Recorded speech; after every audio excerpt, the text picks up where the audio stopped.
ఐక్యరాజ్య సమితి సర్వప్రతినిధి సభ 80వ సెషన్లో పాల్గొనడానికి అమెరికా వెళ్లిన భారత విదేశాంగ మంత్రి జయశంకర్ న్యూయార్క్లో ఆ దేశ విదేశాంగ కార్యదర్శి మార్కో రూబియోతో భేటీ అయ్యారు.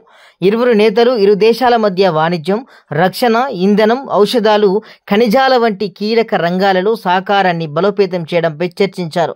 అనంతరం భారత్తో సంబంధాలు తమ దేశానికి అత్యంత కీలకమని రూబియో స్పష్టం చేశారు. అలాగే అమెరికా విదేశాంగ శాఖ కూడా ప్రకటన విడుదల చేస్తూ భారతదేశం అమెరికాకు అత్యంత ముఖ్యమైన భాగస్వామి అని పేర్కొంది. ఈ భేటీపై జయశంకర్ కూడా స్పందిస్తూ ద్వైపాక్షిక సంబంధాల పురోగతికి నిరంతరం సహకారం చాలా అవసరమని తెలిపారు.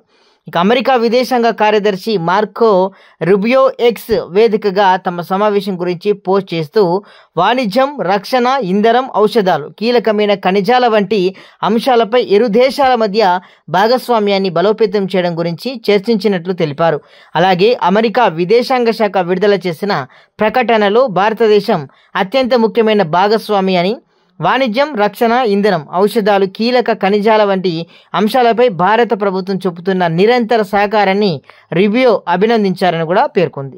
జయశంకర్ కూడా ఈ సమావేశం గురించి ఎక్స్ ద్వారా పంచుకుంటూ ఇరు దేశాల మధ్య సంబంధాలు మరింత ముందుకు వెళ్ళడానికి నిరంతరం సహకారం ముఖ్యమని కూడా అభిప్రాయపడ్డారు.